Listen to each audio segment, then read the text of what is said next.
everyone, I'm Kyle Dyer, and welcome to Colorado Inside Out on this Friday, December the 8th. Let me get right to introducing you to this week's panel. We have Patty Calhoun, founder and editor of Westward, along with Marianne Goodland, chief legislative reporter at Colorado Politics, Jesse Paul, political reporter at Colorado Sun, and Luige del Puerto, editor at Colorado Politics and the Denver Gazette. Welcome to you all.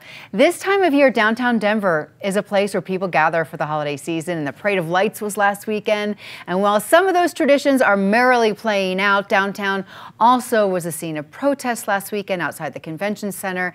And then earlier this week, another busload of migrants arrived in Denver, all while, Patty, the Johnston administration is desperately working hard to house as many of those people who are living on the streets as possible. In fact, yesterday, the Johnston administration did clear out another encampment. They'd already warned them, 21st and Curtis, 20th and Curtis, right around the U.S. Post Office. And there'd already been a sweep there November 1st. They did move about 150 people into a motel. But that is a drop in the bucket now, considering the Johnston administration is trying to get 1,000 people into housing by the 1st of January. And those are people who are not the migrants. They also have to worry about housing the migrants. It was exactly a year ago that suddenly the influx started, or we noticed the influx was coming, because there were 3 buses that just kind of dumped people, basically what happened on Monday at the Colorado State Capitol.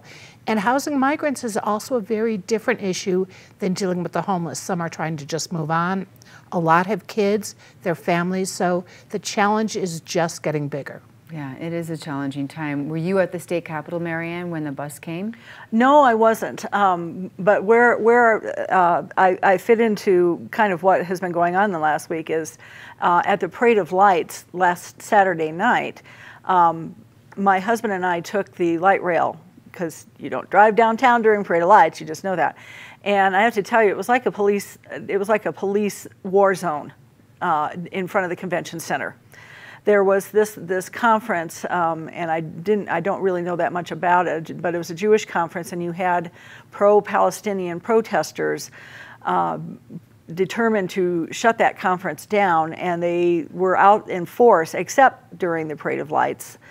They apparently allowed us all to enjoy that evening, but it's become an interesting secondary conversation going on in politics in Denver, and especially at the state capitol.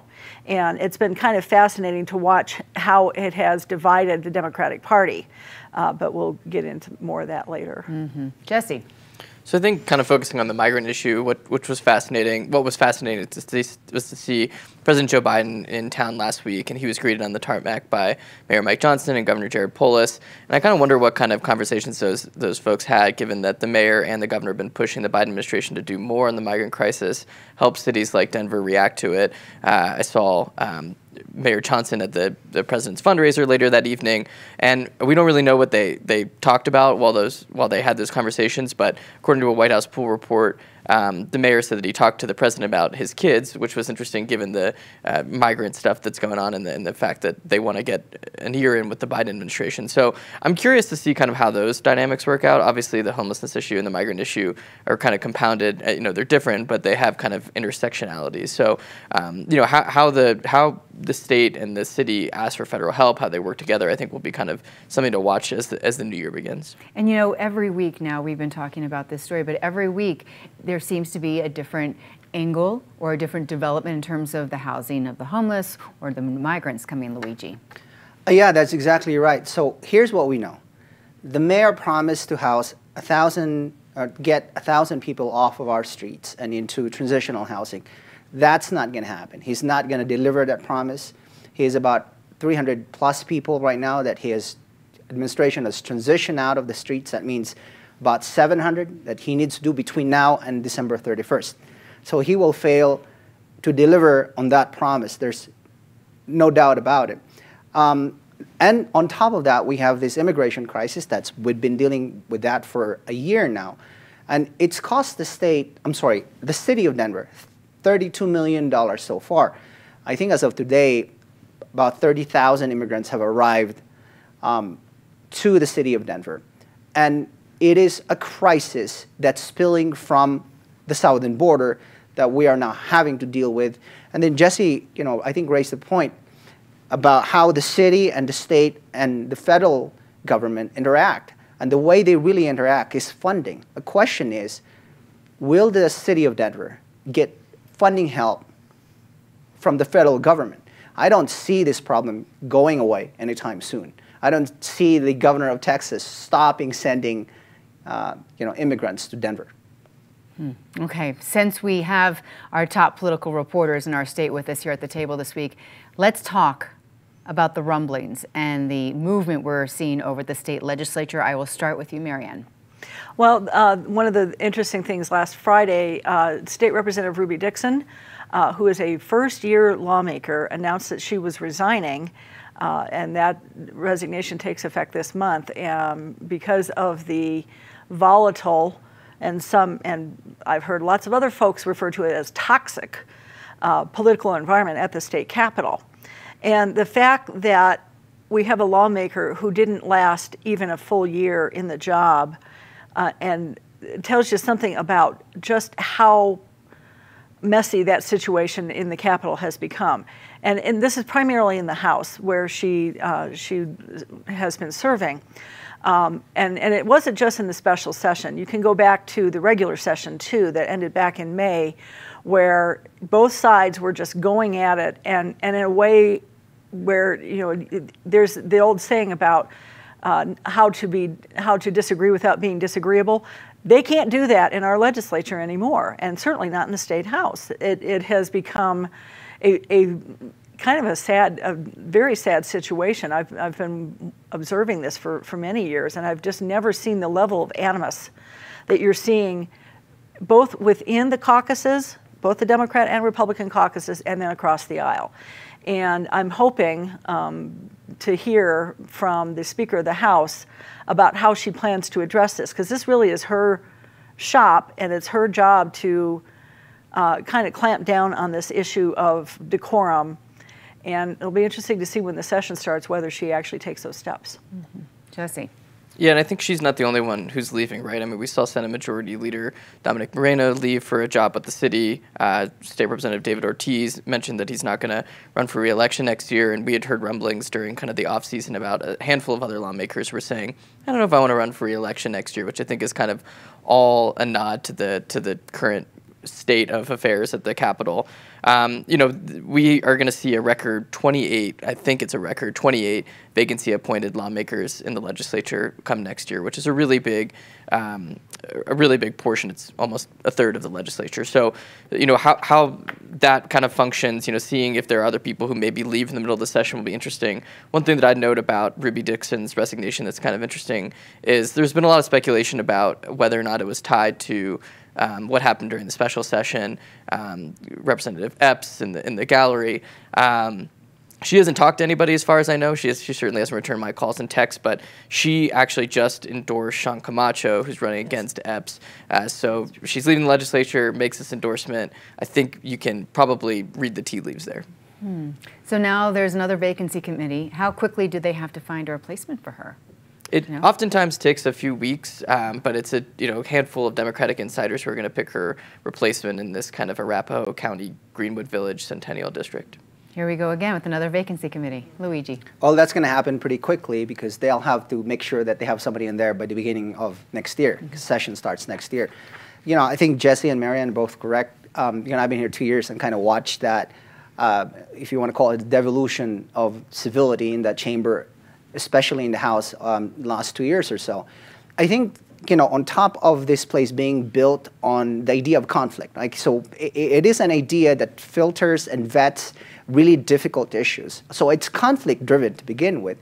But on top of the Republican and Democratic sort of natural process-driven conflict, you also have an expanded Democratic Party that's really split on some of these issues. And I think what we saw with the Representative Epps disrupting the House proceedings during the special session, I think illustrates that point to a lot of degree. And so the question really is, as Marianne pointed out, how the House Speaker will manage that place come next year.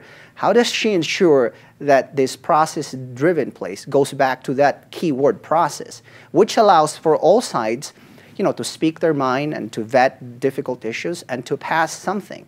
How does she make sure there's no disruption there? Or if there is a disruption there, is there going to be punishment, penalty, censure? Are we going to see any of those things? We'll see in January. We'll see. Or next year. Yeah. We've got about 4 months to see this process unfold. Mm-hmm. I want to bring up one point that I've been hammering on pretty much since the special session, which is the House has rules about these things. They have a rule that says a House member cannot disrupt the proceedings of the House. And that is exactly what Representative Epps did. She literally shut down the House as they were trying to debate on this bill. And, my question is, what do the rules mean if they're not enforced? Mm-hmm. Patty. And she was shouting on something that was really not relevant to the discussion going on.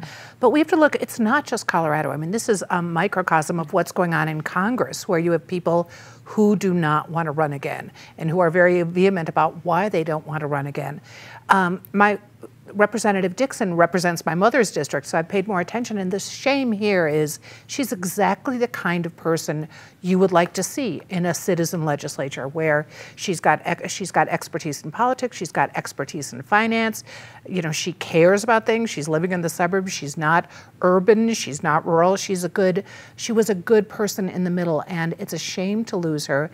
And I hope we don't lose more people who are elected by the citizens for people who are appointed, essentially, or elected by small vacancy committees. Because to have 28 vacancies appointed or elected, depending on how you want to play semantics, in the legislature is not representative. Well, there is that idea that voters would vote on whether or not we have elections, right? And not have this go towards the vacancy committee. Do you think that'll go somewhere? Will it go before voters next year? If this keeps happening, maybe so. I mean, you see Tim Hernandez will still say he was elected, but you're elected by a tiny little vacancy committee. Yeah. When you guys are in the House, what do you think? I mean, the State House, do you think that'll actually happen? I don't. You don't? I don't. Sorry, Patty, but I don't think voters pay enough attention to this issue to really care about it. Okay. All right. In this second week of December, there is a lot of activity when it comes to next year's elections. This week alone, there was another hearing where the judge heard arguments on two different sides regarding former President Trump being on the primary ballot here in Colorado in March. Jesse, let's start with you. There's a lot of, endorsements going around as well for various candidates. There's a lot. Yeah, I was in court yesterday. Somehow I had never been to a Colorado Supreme Court hearing, which was actually pretty fascinating and cool to kind of be part of that history. I think we'll see how that plays out. I think we're expecting a hearing early next week from the Colorado Supreme Court, and then this case is probably going to advance to the U.S. Supreme Court next pretty quickly. But I think the justices were really split on the technical issues in this case, whether or not, the 14th Amendment, Section 3, applies to presidents or not, whether or not state courts have jurisdiction in this matter. I didn't get a clear sense for how they were going to rule in it, but they had really interesting questions for the attorneys in the case. And just the history of this kind of parsing out the historical attempt was really interesting. Having a debate in the Colorado Supreme Court about what Congress was trying to decide in the Reconstruction era was just a really fascinating thing. So, I think all eyes will be on Colorado in this case. It's seen as one of the better options or better chances for opponents of the president to block him from appearing on the ballot. And if it's ruled that he shouldn't appear on Colorado's primary ballot in March, then I think you could see some ripple effects in other states. So it's a big deal. It's going to be something that a lot of eyes are going to be on. Other states have ruled, though, that he can be on the ballot. It has failed in every other, the challenges have failed in every other part of the country, but Colorado's laws are a little different, and they open up this challenge a little better. Okay. All right, but the election the voting for the primary is in March, so there's a lot that has to happen if it goes to the U.S. Supreme Court before then. Right. Okay, Luigi. Yeah, so, courts by their nature tend to be conservative. And I don't mean politically conservative, but I mean technically conservative in the sense that they don't really like venturing out and be the first to explore, some new areas if they don't really have to. And that's why we've seen, Supreme Courts really narrow down their rulings, make sure that's very specific, and often it's only to that case. So I have no doubt this will be decided by the United States Supreme Court. Whatever happens, as Jesse mentioned, our justices appear to be pretty divided. Some of them don't really want to venture, don't really want to go there, don't want to be the first. On the other hand, they seem to be flummoxed by the arguments from the Trump's lawyers. And so I think it will be fascinating. Whatever they need to do, they need to do it soon. The March presidential primary is coming up pretty quickly. Yep, and then the congressional primaries are at the end of June.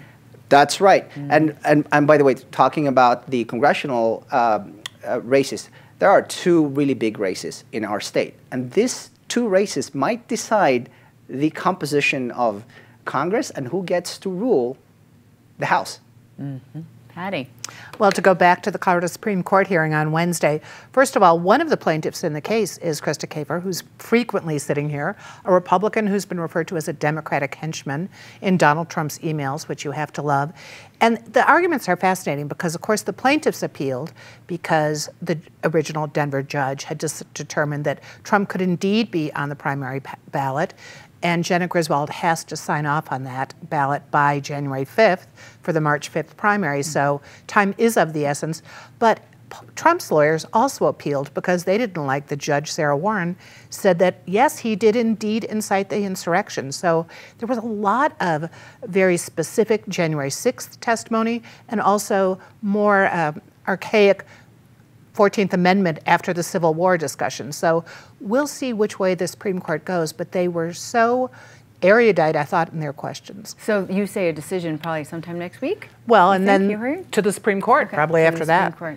So just in terms of the timeline, the ballot has to be set in Colorado by January 5th. Yeah, and ballots start being sent out to military and overseas voters on January 20th. So there's not really much wiggle room. It has to move quite quickly. Yeah, Marianne.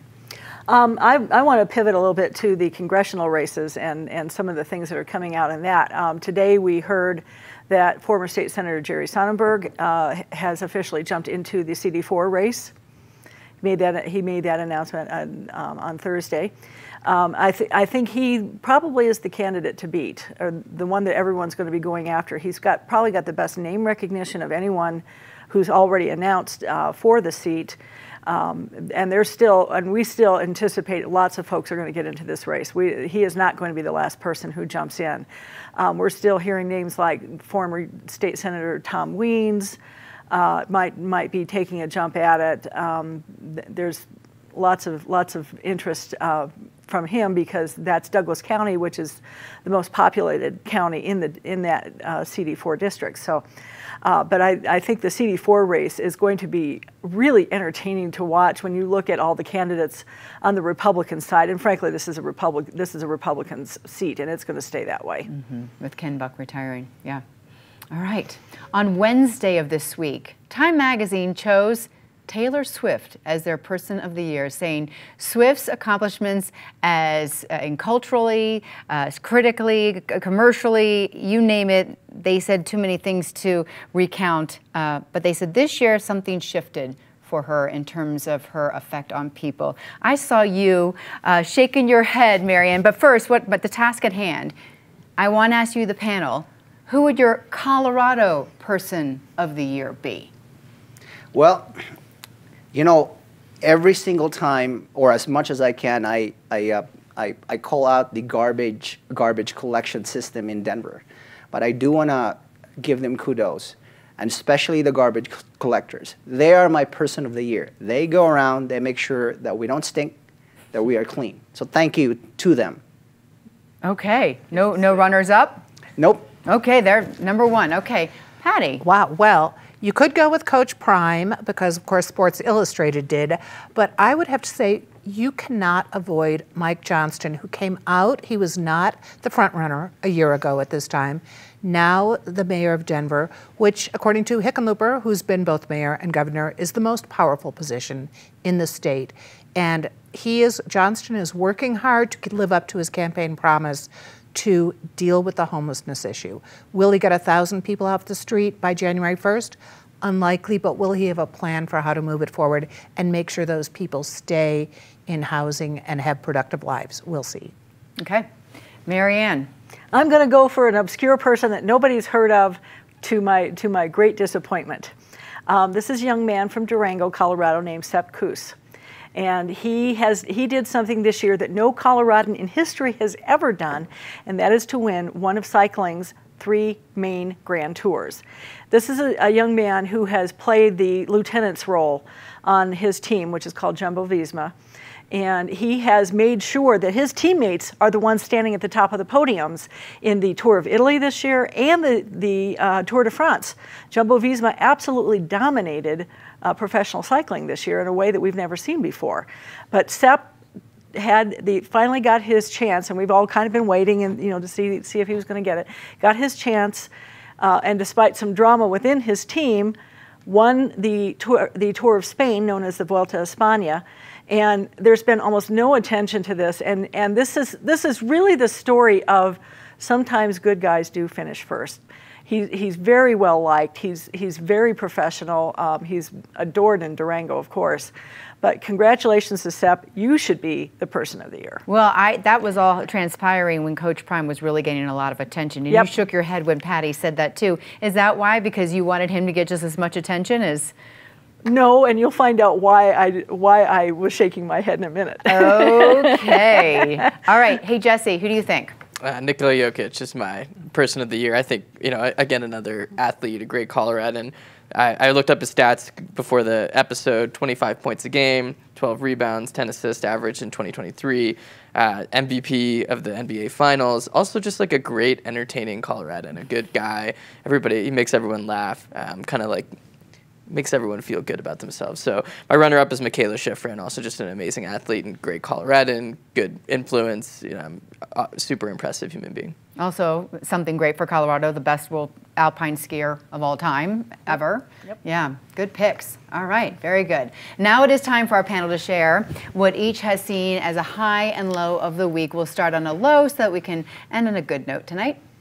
Patty? Just the bad behavior of the elected officials. Unfortunately, it continues in the legislature. We hope we have seen the last of it at Denver Public Schools with the new board members sworn in. So far, so okay. Well, it's only been a few days, it's but okay. Still. We'll take it.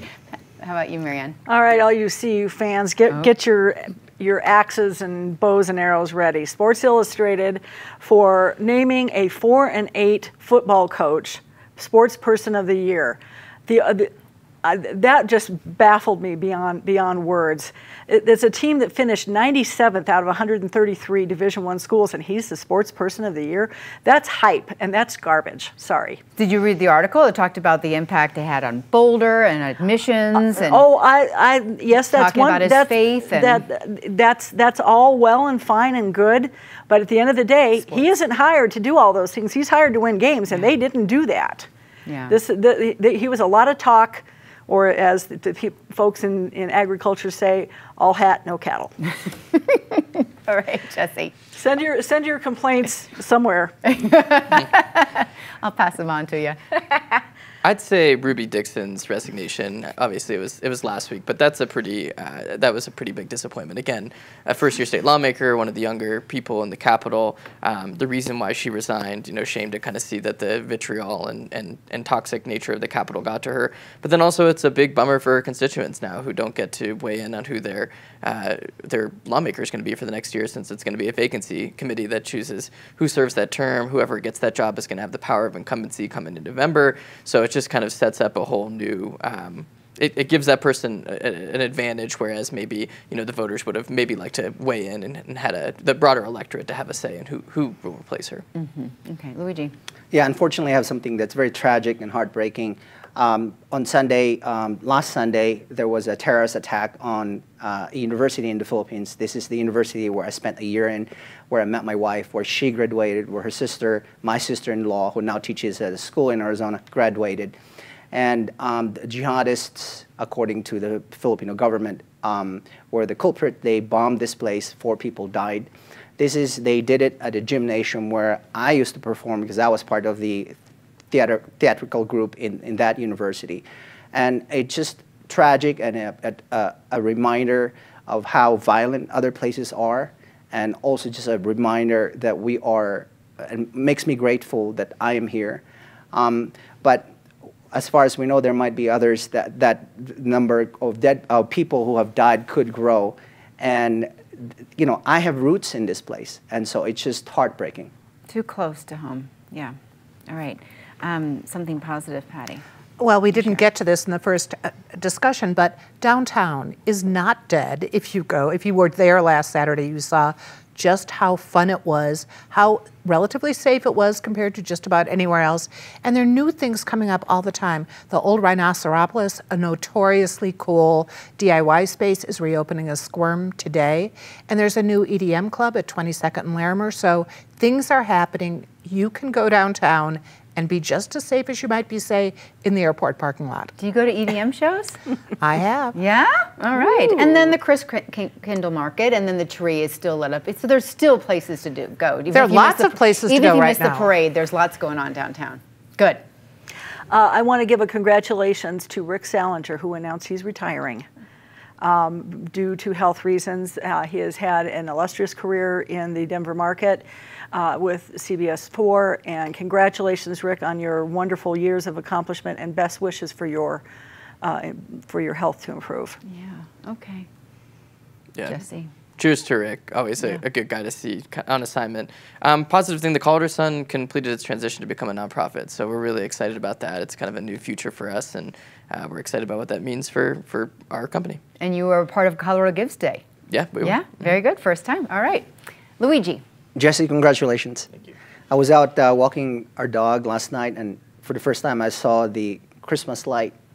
Actually, it was a reflector reflecting against the tree, our neighbor's tree, and I looked it up against the stars, and I just felt this tingle, and I felt really happy. We're well into the Christmas season, and it feels good.